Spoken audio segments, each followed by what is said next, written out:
Welcome to VCR, Vintage Cinema Rewind. We're bringing old movies to new viewers. I'm Blake. Good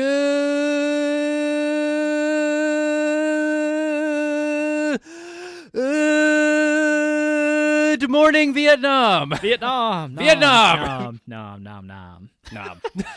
Tell us in the comments which one of our performances you thought was better. I'm out of breath. You fuckers at home better appreciate this.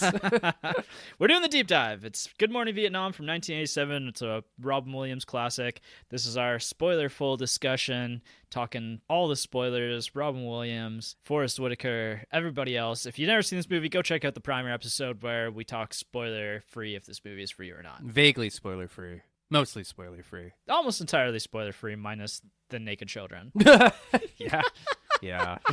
Surprise. Yeah.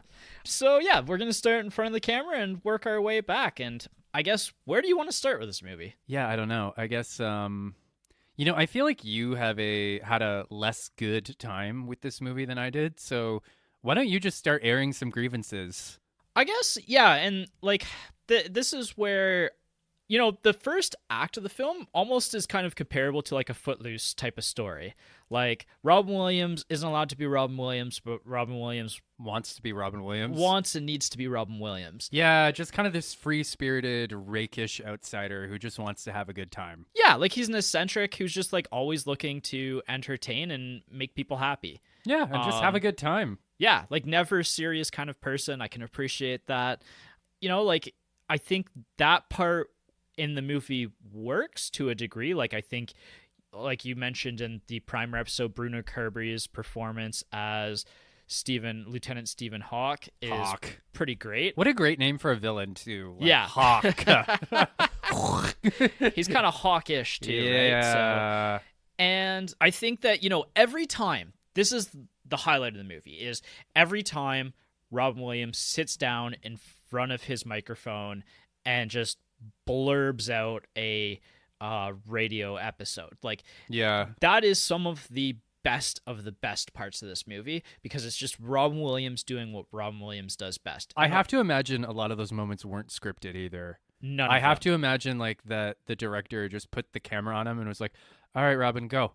And then he just went. For somebody doing no research whatsoever, you nailed it directly on the head. That's exactly what happened. Yeah. It was all improvised. I actually watched a director commentary on Robin Williams. Oh yeah. And that's what Barry actually said, is what they would do is Robin Williams, they would say, okay, this is kind of where this movie is heading, kind of thing. You do you, and then we'll listen to it. We'll see what you come up with, in your improvisational period, and we'll just give you some feedback. And, we can run through it again, and you can try a little bit of different stuff. We can hone it. We can narrow it down. Yeah, exactly. And so that's exactly what they did, was he basically just improvised for 5-10 minutes at a time, and then they would stop and they would go, okay, here's what was really worked there, here's what didn't, and they kind of played with it in that sense. Michael Rosenbaum does this podcast called Inside of You. It's probably a bad idea to talk about better podcasts on our podcast, but here we are. So Michael Rosenbaum, the guy who played Lex Luthor in Smallville, has a podcast called Inside of You, where he interviews celebrities and talks about mental health and stuff. And I saw he did one with Kevin Conroy, who was actually roommates with Robin Williams for a time. Oh, no way. And Kevin talked about how, Robin was just such a great improviser, and he could do so many voices that sometimes Robin would be alone in his room just freestyling, and it would just sound like the whole room was just filled with people. That's just how much talent that guy had. Yeah, no, he is probably one of the best impersonators of all time, or voice character creators. I was going to actually ask you by the end of this part of the discussion, what your favorite, I guess, voices of Robin Williams were in this particular movie. I don't know that any specifically stood out for me. I know, though, he did this one where he was right. Something with the, I can't even do it, something like this. Yeah. I like the Gilmer one where he's kind of puts on a little bit of a southern drawl, and it's softly spoken guy. Yeah. That one's my favorite. I think the Nixon impersonation is maybe the best Nixon impersonation I've ever heard, and it's amazing. Yeah. He even has that joke at one point, right, where I think Hawk wants him to stop making fun of Nixon, and Robin said something to the effect of that guy's just begging to be made fun of.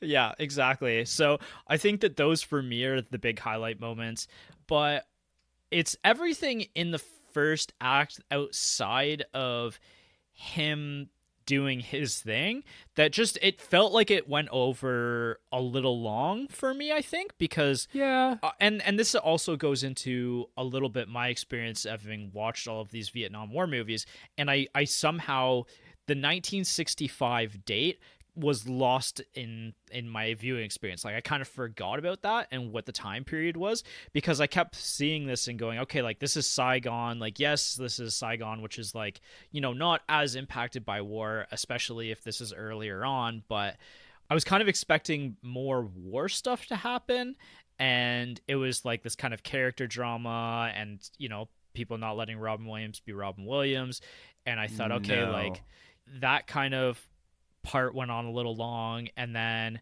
I think that the one of the biggest offenders of this movie is his pursuit of the Vietnamese woman.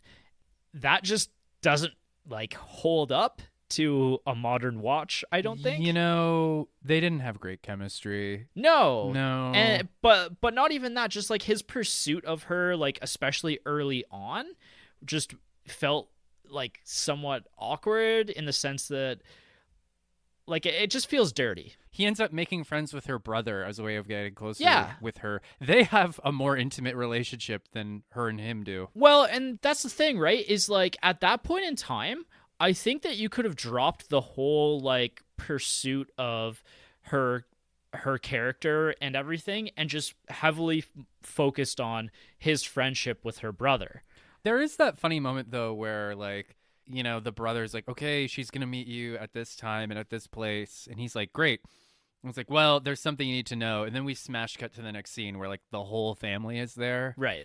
So. And that's the thing is I actually, on one hand, I thought, okay, this is really cool because this movie is showing the cultural aspect of Vietnam in a way that no other Vietnamese war movie is really doing, right? Like the most Vietnamese war movies are solely about the American experience there. Where I thought, okay, this is kind of neat. Like, you know, I kind of am enjoying seeing this different perspective, this different side, like who these people are and like what their culture is and everything. But I just, at the end of the day, it didn't quite work for me, and it kept coming back throughout the movie, and I was just like, I just want to see more of Robin Williams doing his thing, or more of Robin Williams with his interactions with her brother, and that sort of stuff.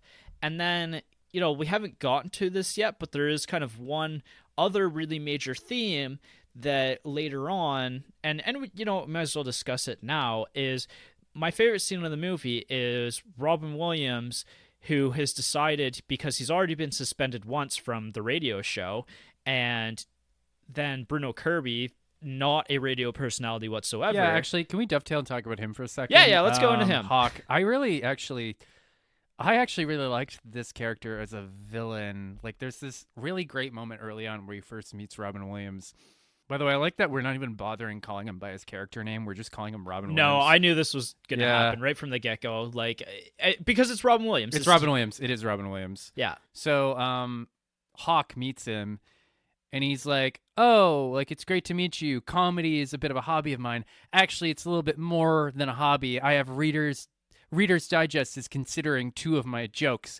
Perhaps sometime we could meet and, like, you know, talk shop in an entertaining way. And Robin's just like, yeah, sure. And, like, yeah, he briefly takes over. And it's like the horrified reactions of everyone around him as he's going off and, like, squeezing his little air horn and all that stuff. And, like, there's something so pathetic about that character in a way that I almost kind of felt sympathy for him at times. Like, yeah, especially in his performance on the radio, and like you can see the insecurities kind of there, like those deep insecurities. There's also just like there's something very tragic about someone who desperately wants to be funny or who desperately wants to be creative, but they're just or even accepted. Like in their group, but right? they're just not. You know, like I think we've all met someone who thinks we've all have we've all been that person at points of time. Yeah, that's to be true. honest too. yeah, but like we've all know someone either a friend, an acquaintance, or even a family member. I have one in particular who I'm not going to name, but like, I hope they're listening right now. I hope they like, are too. Actually, that was yeah. me. That's me. But they keep cracking jokes and nobody ever laughs. Yeah. But they just keep trying, and it's just kind of. It becomes very sad after a while. See, I'm the kind of person who, like, out in the world, like, I kind of would have this, you know, like, slightly walled, like, professional demeanor, but I'm kind of just, like, a bit of a sarcastic goofball when it comes down to it. I don't take a whole lot of things very seriously. It's, like, the more you know about me, the less that the more you'll understand that I take zero things seriously. Yeah, and we all love that about you. It's very refreshing. Yeah, I'm kind of like, I wouldn't say quite Ryan Reynolds because that's a whole other level, but like, I think Ryan Reynolds also has a lot of anxiety under the surface. Yeah. Yeah. But I digress. You know, I can appreciate, you know, somebody who struggles like a little bit in the comedy, but the thing is like, you know, with a Robin Williams type of person, even when, so this is actually something I wanted to talk about with his performance and like doing the radio shows.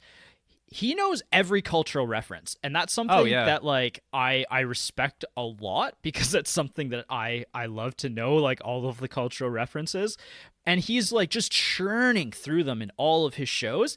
And, you know, you might not even catch all of them. Like, you might not even understand them. But this is the thing that I appreciate about his comedy, which is something that I like to do at, like, just hanging out, is if you tell enough jokes, if you're just, like, flashing through jokes, enough of them are going to land that you're going to come across as funny. Yeah, there you go. You just got to keep belting them out. Yeah, if you're just, like, you know, chaining through jokes, like, and if you got, like, a 30% batting average on 100 jokes, like, that's a pretty good number of jokes. Good enough, right? Yeah. You did it. Yeah, so like, and that's something that I thought was really cool about his performance is like, the more you know about just general culture, especially like 60s and earlier, that kind of sort of comedy, like I think the more you're going to get out of his performance. But because he's just like so naturally funny and talented, it's just like, it's funny even if not every one of the cultural like beats hits for you. Yeah. No, I would agree with that for sure. But yeah, now I've completely lost my train of thought because the dog was barking and we paused and we were talking about Bruno Kirby's performance. And then you divulged something about you were vulnerable for a second. Yeah. No, and like I had a lot of sympathy. He's definitely a villain.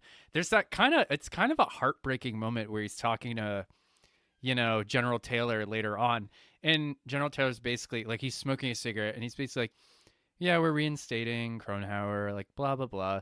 And then, you know, Hawk is just like, sir, I know in my heart I'm funny. Yeah. And it's just kind of like, ooh. Like, I actually had a lot of, he's a villain, but, you know, real sympathy for the devil moment. I was like, buddy. Yeah. You're not, though. Yeah. You know, like, and he's like, you know, there are people out there that love my polka music. Like, yeah, that too. Just let me polka. Just let me polka, right? And Suddenly the footloose metaphor that I had just like applies to Bruno Kirby here. Yeah, he's secretly he's secretly the oppressed. Yeah, basically. So, but I mean, yeah, like I remember, I feel like I've actually met a lot of unfunny people who thought they were funny.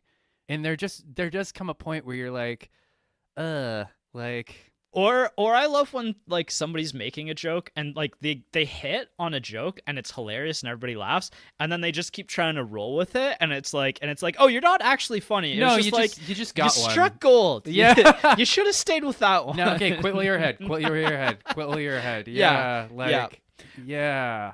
I'm not gonna name names, but I had a brief acquaintance last year who I don't really talk to anymore, but like he was just a really weird guy who would like try to be funny and like even his partner was like, blank, you're not funny. Like, stop. Yeah, but Jess says that to me all the time and I ignore her too. Yeah, so. That's fair actually. Yeah.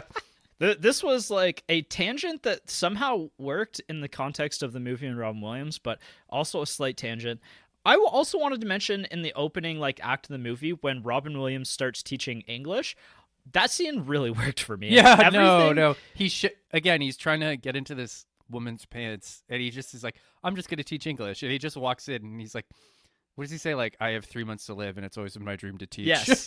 And the guy's like, what are you talking about? And then he's like, gives him the money. He was like, here, since you don't get it. Like, Here's some money. And he just goes, whatever. And then he starts teaching. And he loves it. Yeah, no, he's great. But like the genius of all of it is like him teaching swear words and everything. Like I've never seen a movie, and I'm sure that it's happened since, where, you know, there's this bad teacher who's just teaching swear words to people who don't know English as a first language. But it's just like, not only is it entertaining to watch like everybody learning how to swear, but it's also genius in the sense that like being an English speaker who has like doesn't know a lot of other languages, something that you always ask somebody the first time you start to learn the language is like, how do you swear, basically, right? What are the curses? Yeah, what are the curses? So like it's almost smart in a sense to learn the swearing first, because then you want to like build the sentence structure around those stuffs, right? Yeah, so I mean, Jesus.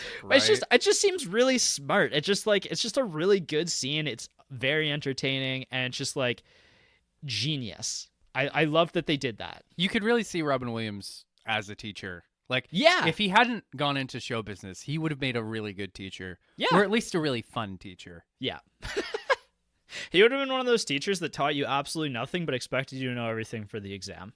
Yeah, actually, yeah. You would have had a really fun, like, 4 months, and then when the exam rolled around, you would have been like, okay. Yeah. Come on.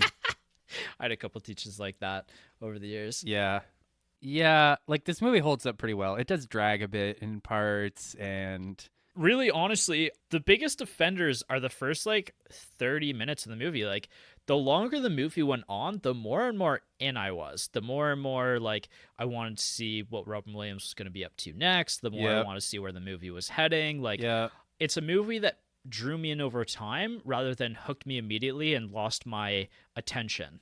Mm-hmm. That's interesting because not a lot of movies have that kind of thing. Usually, like, the movie has a really strong appeal and then just loses steam somewhere along the way, whereas I found the exact opposite. This one just kept picking up steam. Yeah. Yeah. Should we talk about the scene in particular we talked about last week? You know, the scene where he meets all the servicemen? Yes, because that's where I was actually heading in this whole big thing. Okay. And this whole discussion, actually. I just interrupted you. Yeah, the scene where he's already been fired once and they've tried to reinstate him, and then Forrest Whitaker's gone out to like collect him basically, and Robin Williams is done with it. Like he's disenfranchised with everything, which I guess we need to talk about why he's so disenfranchised after this part of the discussion, but he just isn't interested in it. And they pull up on the group of the 1st Infantry as they're heading into what I can only imagine into the depths of Vietnam to see some combat. Yeah, into some actual combat. You know, Forrest Whitaker just like puts him on the spot, right? Like there's these men they don't look like, you know, happy, like they're nervous, like they're heading into something big and life-changing. They're all like young men too. Yeah. Like early 20s, late teens. Yeah, and they probably don't even fully grasp what they're heading into. And Robin Williams is put on the spot, and he just does an impromptu performance of his radio show. Yep, and he asks people their names, and he engages with them, and like he connects with them, and like it's almost like having a live feed to like what Robin Williams must have been like in real life. Yeah, or if you've ever seen like a really good stand-up performance or something like that engages with the audience, like it's memorable, and it feels personal, right? Like even if you're not the person who's being directed at, like I can remember going and seeing small stand-up shows where somebody in the audience gets picked on, but you as an audience just have this like collective experience together. Yeah, where this like understanding. Yeah, and it's really exciting and memorable. And I think that this is the scene where I realized, and this is when I said to Jess as well, I realized at this point, I was like, the problem that I've had with this movie leading up to this scene in particular is that the movie is just like gone off on so many plot like side roads, and there's all of these like threads going on. And I was like, I almost wish that the movie had just focused in on this idea of Robin Williams doing what he's great at and what he's best at, and just like focusing in on doing like something that's bigger than you, like about the importance of like what Robin Williams is actually doing and like the impact that he's actually having here. Yeah, this is those moments where you realize, oh, he's not just a clown. Mm-hmm. Like he actually means something to so many people, right? Yeah. And like, yeah, I do wish they had done more with that as well. And maybe it's partly the character, Kronhauer. Maybe that seems to be the first moment where he realizes just how important what he does is. Right. But I would have liked more of that as well. Yeah, and it cut short like afterwards, like the rest of his stint as a radio host, like after the fact. But I think that scene is just like such an elevated scene, and I think it's telling such like an interesting thematic story at that point that like I would have liked that to be explored in more detail. Like we could have cut down on his relationship with the Vietnamese woman and all of that stuff to really explore that more. Yeah, even the relationship with her brother, that was interesting and stuff.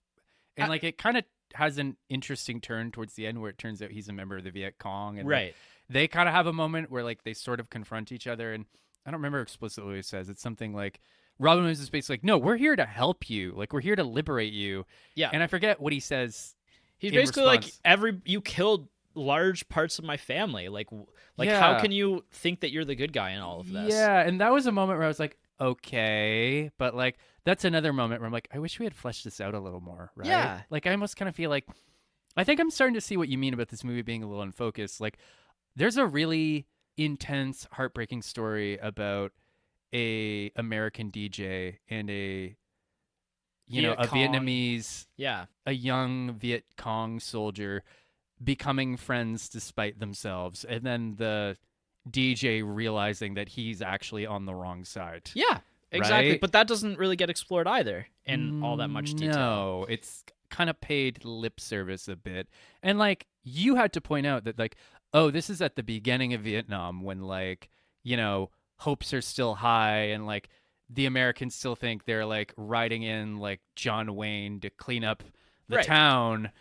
But like that doesn't really get focused on so much either, right? No, and there's like a really good montage like after Jimmy Wong's bar is blown up, and there's a few different events. Like there's the that song where it's like that deep voice and he's like, "Do, Oh, do, do," yeah, and I that say to myself, what a wonderful world. Yeah. So there's that montage that starts, and then it's like, okay, like this feels a little bit more like a Vietnam War movie, and like it's showing the destruction and Yeah. like America just doing its thing in Vietnam. And like in that moment there, I was like, okay, now we're starting to explore more of the dark side of all of this. Yeah. I think that's where it starts to hit on that. But you're right, like because it's so early on, like that's not really the point of this movie.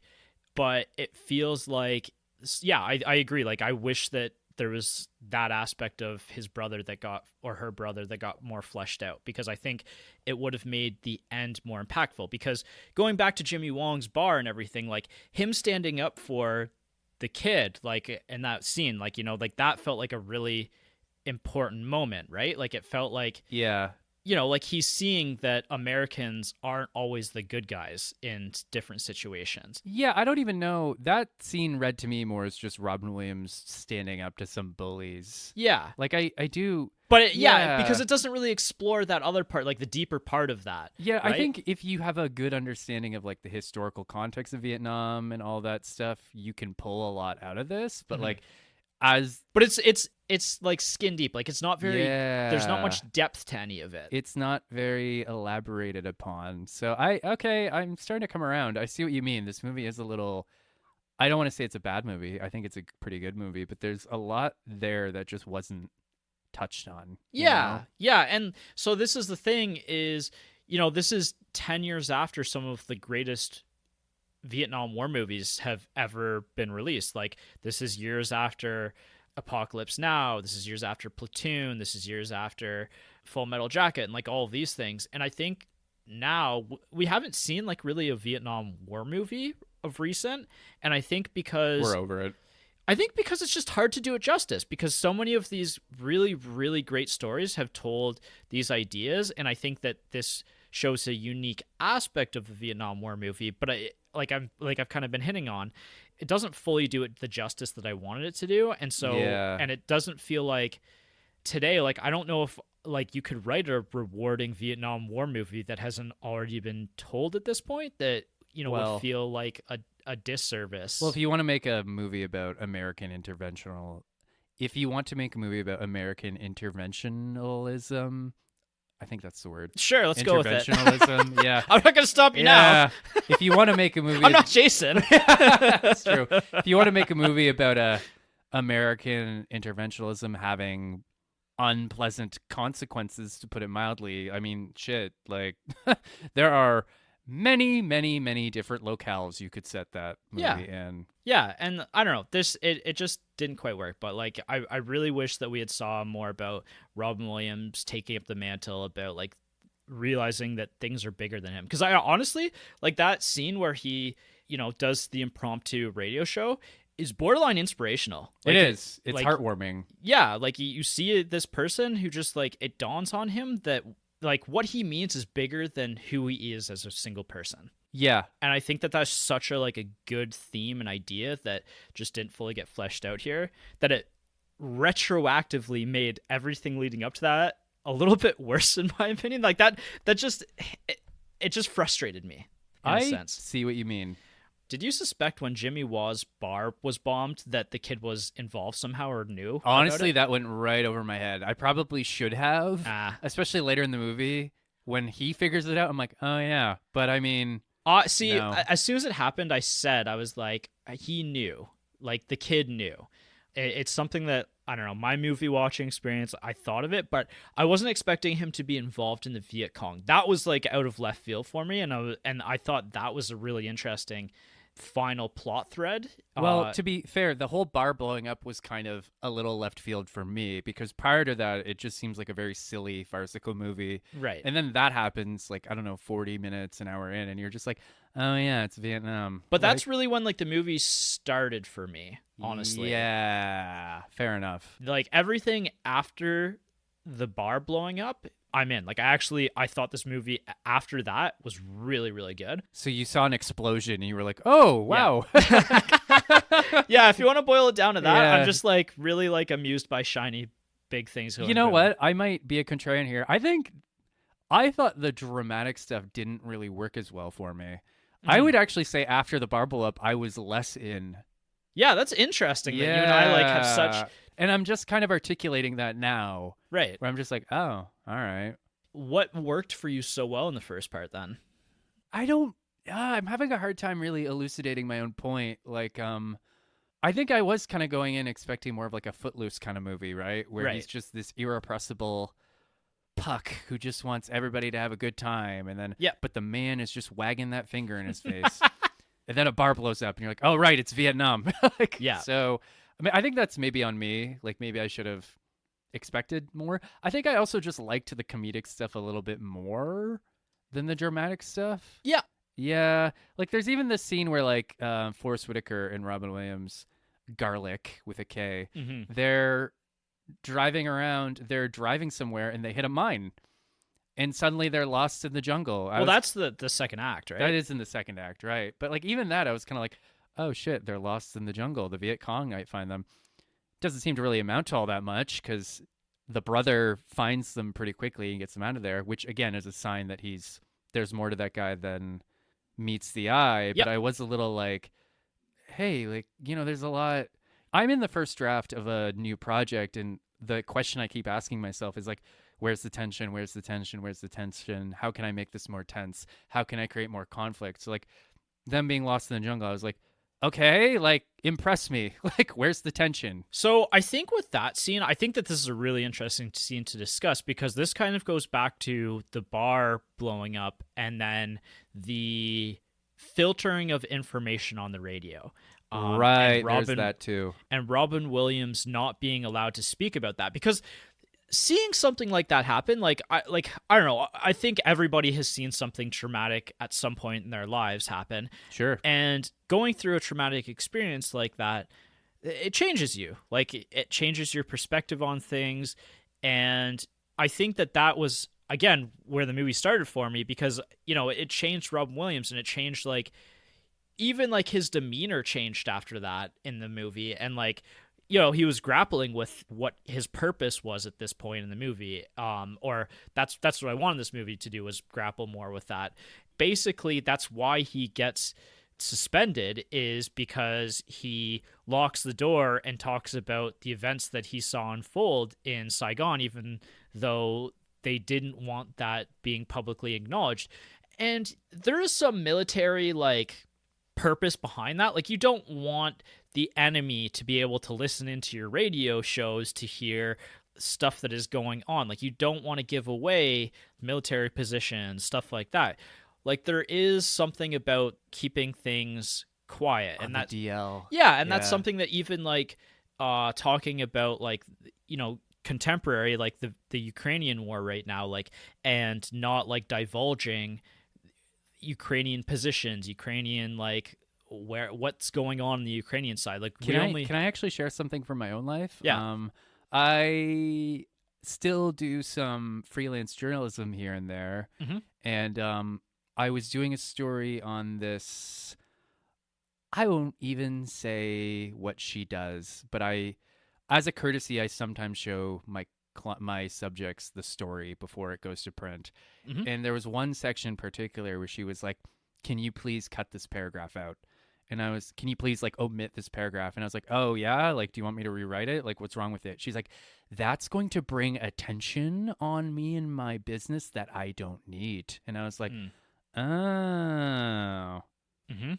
And then I ran it anyway because fuck her. No, I omitted it. I was just like, sure.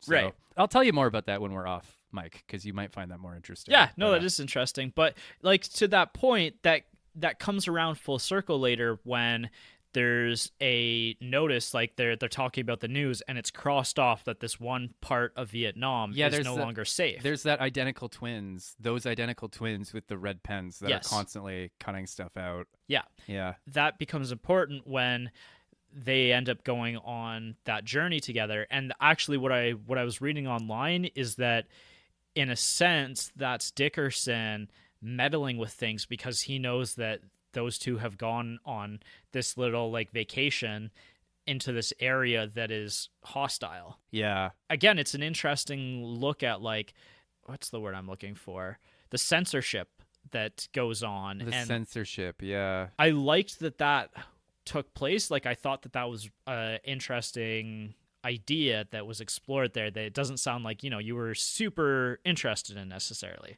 Yeah. I don't know. I think in some ways I enjoyed this movie more than you, but I'm also kind of like, I feel like certain things just kind of passed me by. Right. Like, I think I was latching on to very different things. Yeah. Yeah, if that makes sense. Maybe we saw different movies. Well, but that's the thing. My favorite part is when the turtles came out of the sewer and beat up Saved April O'Neil. We're not doing Teenage Mutant Ninja Turtles. We could do it for your episode later this year. I'll wait. That's actually sooner than we think. It always is. Oh, God. Mortality. But no, like, I think that's representative of this film, right? Because Good Morning Vietnam has so many threads and so many ideas, and it never quite dives into any one idea for too long, you could almost have a very different experience from somebody else. And maybe that's not a bad thing. The fact that everyone can come in and pull something different. Maybe it's not so much that the movie's unfocused. Maybe it just shows that there's like a richness of ideas here. Yeah. Yeah. Who knows? Do you have any other like big things that you want to talk about, like plot-wise, with the movie? Actually, just speaking of the two twins with the red pen, one of my favorite moments is early on when Robin meets the two twins for the first time, and he notices that they're identical twins, and he opens his mouth to like comment on it, but then just stops himself and walks away. It's just kind of like, yeah, that's pretty funny. Yeah, He's just like, they've heard literally every joke. Yeah, before. He's just like, never mind. Because that's my day-to-day, is opening my mouth to say something and then being like, no, don't do it. See, I just let the words flow and just see what happens. I'm saying that, but I don't always censor myself as much as I should. never I do censor myself in a lot of settings, but as soon as the walls come down, a lot of uncensored things will be said. Yeah. Even when the jokes don't land, they're landing for me. Even when the... it's funny. I'm also a teacher, and sometimes I'll think of something and I'll be like, ooh, that's really clever. The students are going to like that. I'll turn around and say it, and they'll just gaze at me with these like blank, vacant, unimpressed eyes. Yeah. But then other times I'll just say the stupidest shit off the top of my head, and they'll all bust a gut. So who knows? I mean, as long as you're making number one laugh and not hurting everybody else too much, then I think it's fair. Absolutely. Most of my jokes are I'm the target audience, so Yeah. Well, hey, that's what you should. That's who you should be making yourself laugh first, right? yeah. Okay, let's talk a little bit about the inspiration behind this in sequels, prequels, and reboots. Because, like I said in the primer episode, this is very, very, very loosely, heavily dramatized based on the story of Adrian Cronauer, Who is a real person. who is a real person who wrote the first draft of this and who said that, like, really, he wasn't out to make something that was very based in his reality. Like, he just wanted to make a good script. And, you know, and this is something that I think is really interesting is Robin Williams said that, you know, his portrayal of Cronauer is really like 5% Cronauer and 95% himself. Like, he is just bringing himself fully here. Yeah, I did do a teeny tiny bit of research after I saw the movie. Apparently, Barry Levinson didn't even want the two of them to meet. Right, yeah. Because he didn't want Robin to start imitating the real Cronauer. Yeah, like it's other than like some minor details like the Good Morning Vietnam and how much of an impact like that catchphrase had in the Vietnam War, you know, the fact that he did see a bar blow up. Other than that, like there isn't really a lot of direct connection to the real Cronauer experience.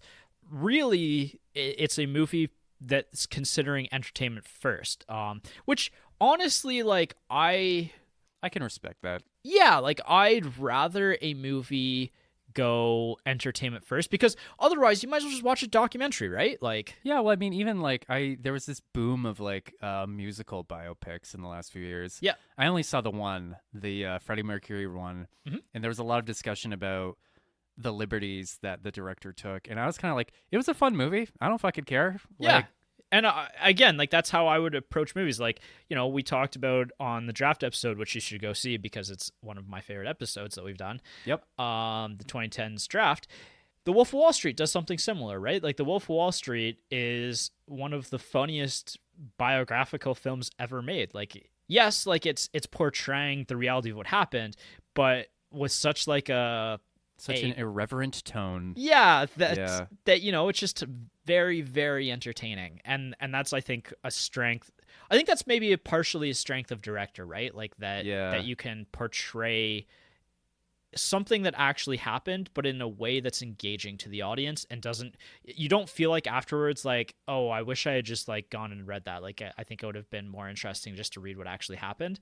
I've been recently thinking a lot about Butch Cassidy and the Sundance Kid, Mhm. and especially because William Goldman, the screenwriter, is one of my favorite writers of all time. And I saw this feature with him where he talked about how in the original script, and in real life, the real Butch Cassidy and the real Sundance Kid, they heard about this super posse being formed and they just fucked right off to Bolivia, right? That they heard the posse was being formed and they left, right? Because they Yeah. were afraid they were going to die. And I guess in the original script, it more closely mirrored real life where they hear about the posse and they just run away preemptively. And there's this great moment where William Goldman was trying to sell this movie to a studio head, and the studio head didn't like that they ran away. And Right. William Goldman tried to explain to him, this is what really happened. In the studio head, and I'm just imagining this like fat Harvey Weinstein character chomping on a cigar, being like, I don't give a shit. Like, John Wayne wouldn't have run away. Right. So William Goldman went back to the typewriter, and that's why he wrote the whole like the giant chase scene, because Yeah. he wanted to justify them running away. right. Right? And that just made the movie stronger. Yeah, Yeah. for sure. That's all. That's all I had to say about Butch Cassidy. One of our favorite movies of 2022, I think, is when we started the podcast. Yeah, I gotta watch it again. Yeah, It's a good one. it's a classic. I watched the ball kicking scene on YouTube recently. Yeah. Nice. 1, 2, 3, go! Hey, I don't want to seem like a sore loser or anything, but if I lose, I want you to kill him. No, what's the famous line where he's like, yeah, Butch Cassidy's challenged to a knife fight, and he's talking to the Sundance Kid, and he's like, oh, maybe we can make some money on this. And the Sundance Kid says, We could, but like, who'd bet on you? Yeah. That's so true. Yeah, so I guess the other part of this that's very, very, very libertized is the whole like aspect of him befriending a secret Viet Cong operative. Yeah, that's Hollywood right there. Yeah, exactly right. And like I thought that was an interesting idea that got explored, but like if you weren't Kronauer himself who was actually writing this story, I think you might get offended about the idea of being dishonorably discharged and everything, because that's what essentially happens at the end of the film, right? Is like he gets honorably discharged. Right, but he's like forced to like leave the military, which isn't what happened in this. But I think like if it was somebody else who was writing a script and then did that like change at the end, I think that would have maybe caused some offense. But that was all like coming from the source, the person who was looking at that and looking at this as an entertainment piece first. Yeah, and the real Kronauer seems I think he was actually pretty happy with the film when it came out. I think so too, yeah. I mean, it's hard to be unhappy about getting portrayed by Robin Williams, but... Well, it's funny, did you ever see Patch Adams? That's like one of the like few Robin Williams movies apart from this that I haven't. I think I read somewhere that like that's another movie where Robin Williams plays a real person, but secretly is just playing Robin Williams. Yeah. And I guess the real Patch Adams is quite indignant about that.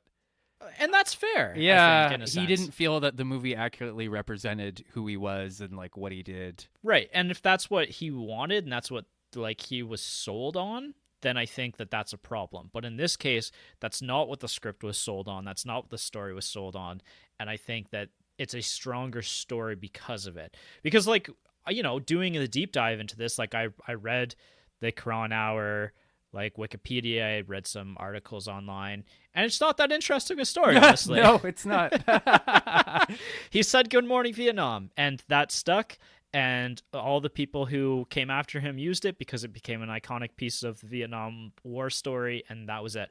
And actually, on that note, one of the iconic DJs that came after him was the one and only Pat Sajak from The Wheel of Fortune.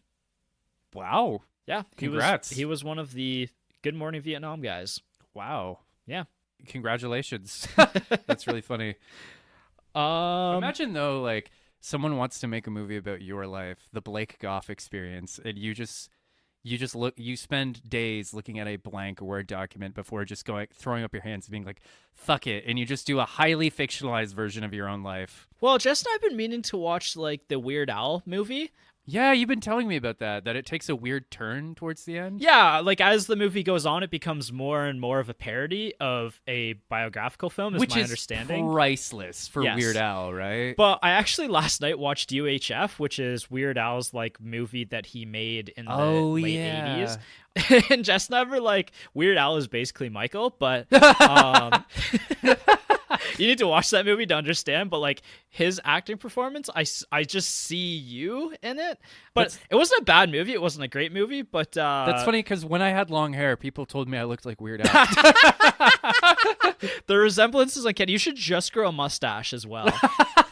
Maybe I will. That's pretty cool. I will say, like, Weird Al, like, I've seen him in a lot of interviews and podcasts. He seems like the coolest dude ever. Oh, easily. He's so nice. Yeah, that's just so normal. I think that's half of the reason why people let him parody their songs, because he does have to get approval to parody songs, usually, I think. And I think most people are cool with it because it's like, it's Weird Al. Like, who else would I want? Like, this is an honor. I don't even think he needs the approval. He's just being courteous. Yeah.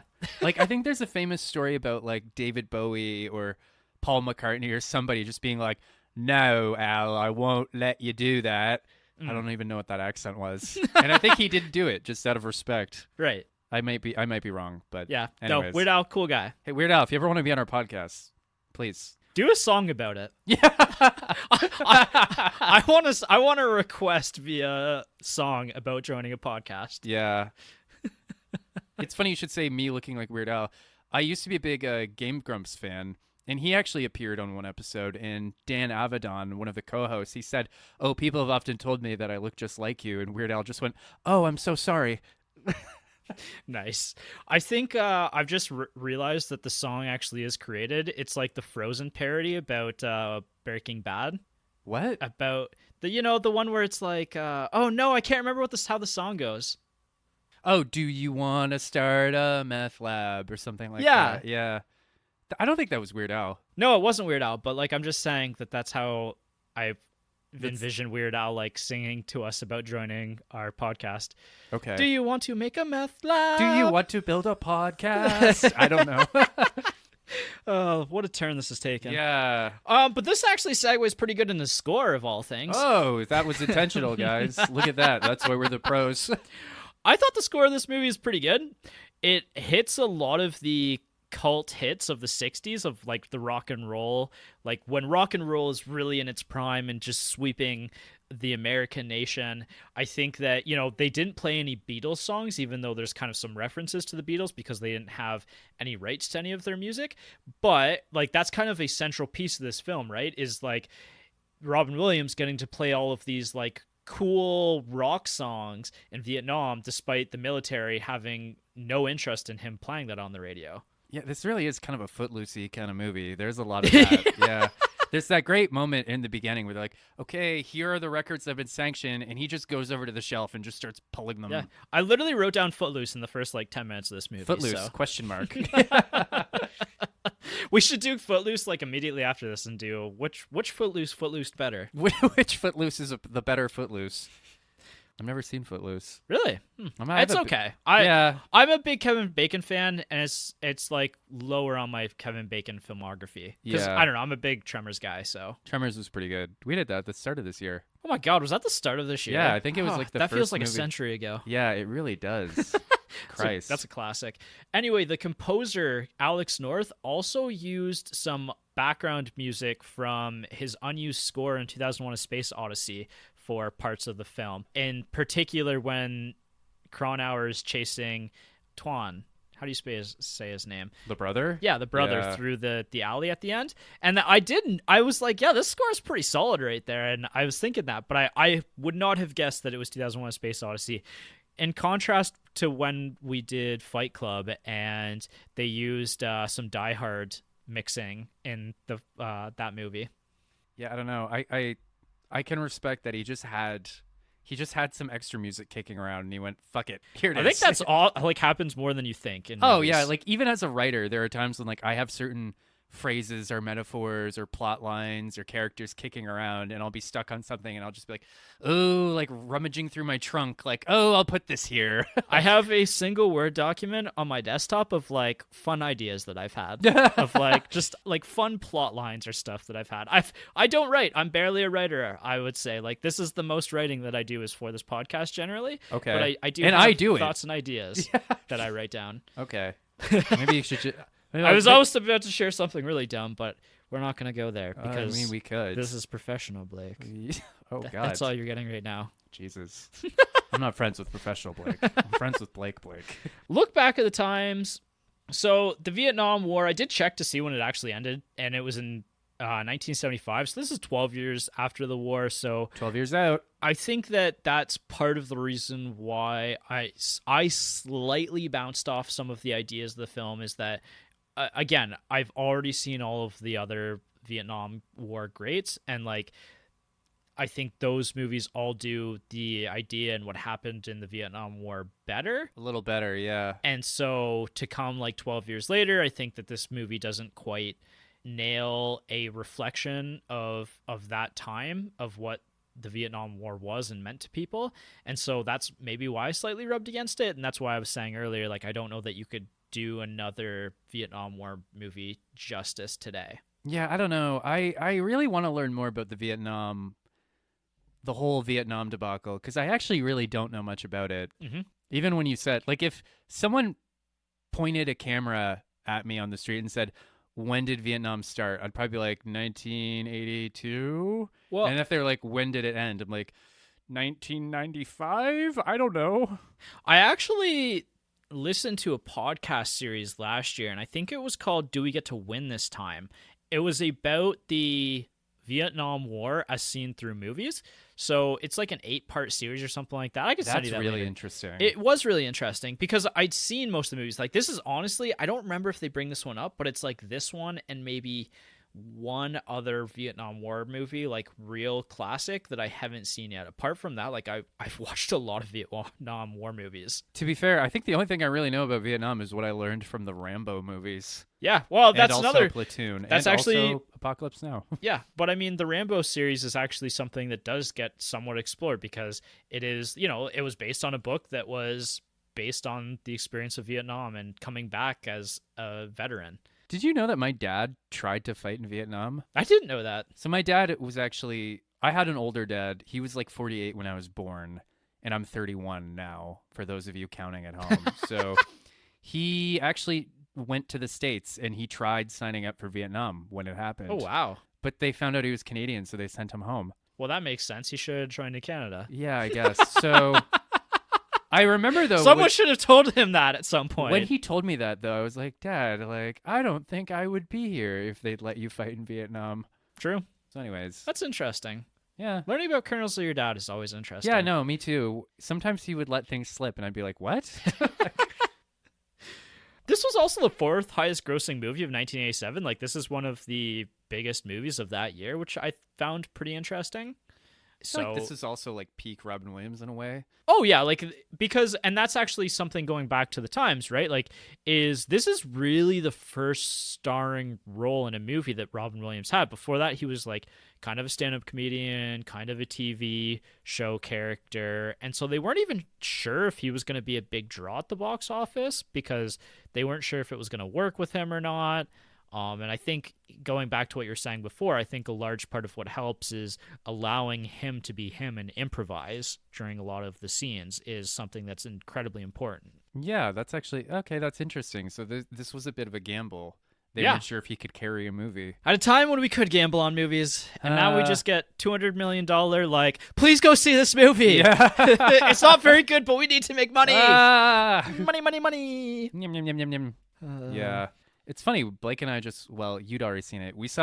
You showed me Godzilla Minus One recently, which had a budget of like, what, 15 mil. 15 mil, and it looks better than every Marvel movie I've seen. And remember, we even had this moment last week where it was like, well, what is Hollywood spending all this money on? Yeah, because, that's one of my favorite movies of the last decade, for It's sure, or incredible. this decade.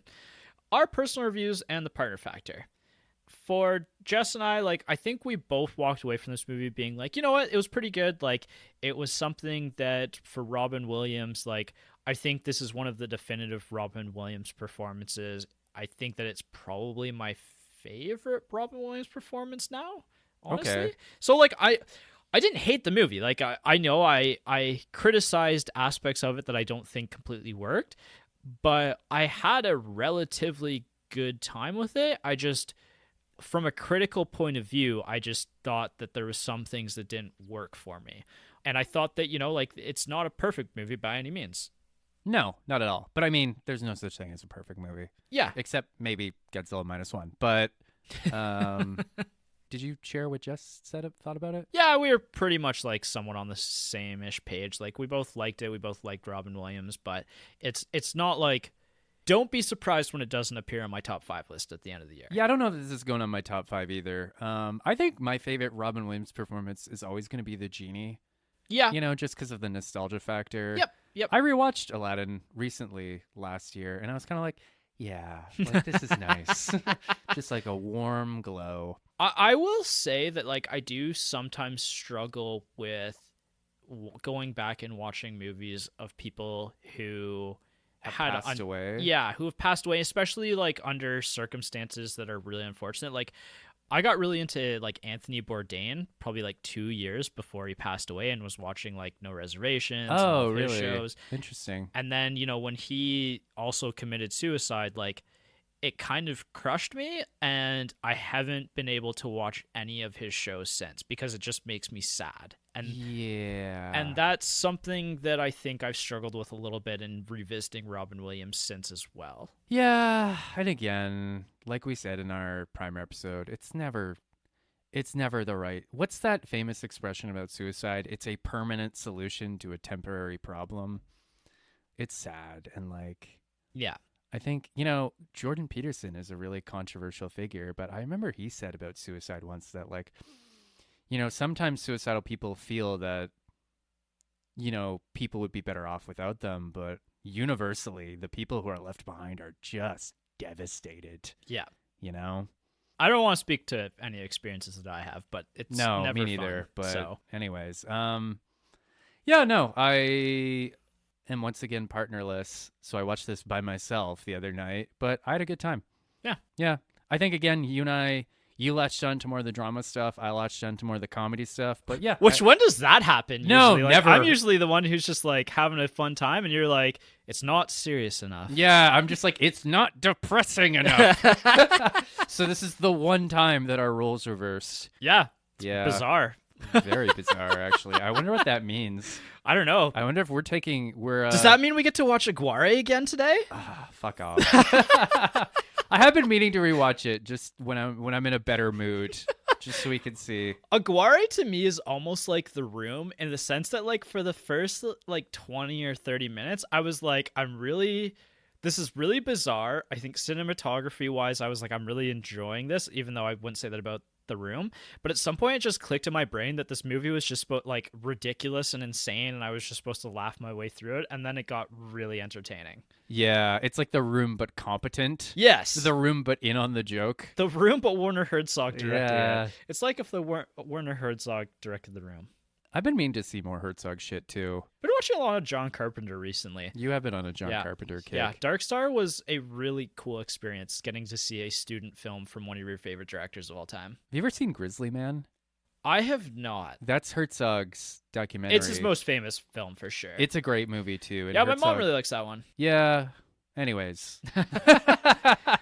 Maybe that's what I'll do for my episode, a Herzog movie. That'll be my full what a dramatic change. Yeah, that'll be my full redemption arc. We were looking at Fitzcarraldo on That's on what I've been looking at Fitzcarraldo too, and I've kind of you're right. We were looking at Fitzcarraldo, and I almost checked it out the other night. Yeah. I need the time to watch it because it's like almost a 3-hour movie, right? Yeah, that's Herzog for you. Yeah, you got to set aside the time for something like that. But anyway, is that it? Is that all we're saying about I don't know. Good Morning Vietnam? I feel like this has been our most tangent-heavy episode. We've just gone off in a lot of different directions. Well, I think that's the spirit of Robin Williams. Yeah, exactly. We're channeling him. Yeah, in our own way. Cool. Well, it was fun. Yeah, for sure. All right, and tell your dad. Tell your dad. Next time is Jason's choice, and yeah. I messaged him earlier today, and he hasn't got back to me yet, so I have no idea what he's picking. Okay, well. We will find out. Cool. Yeah. Jason's busy. He's got a lot going on. He has too much going on. Somehow, Jason has more going on than the rest of us, which is something I have never said previously in our entire lives. That is really weird. Wow, things are different. Like so you, true. Jason being too busy, you latching onto drama, me latching onto comedy. Yeah. Like, I'm a little concerned. Is today opposite day? Maybe. May has been a weird month. Yeah. All right. Yeah, it really has. Maybe Mercury's in retrograde or some shit. We should watch this in a time that I'm less busy, and we'll see if I just want more of the comedy and less of the dramedy parts of this movie. Yeah, that's part of it too. Yeah. All right. Tell your dad. We'll see you next time. Bye-bye. Goodbye, Vietnam. Ooh, I like what you did there. Hey.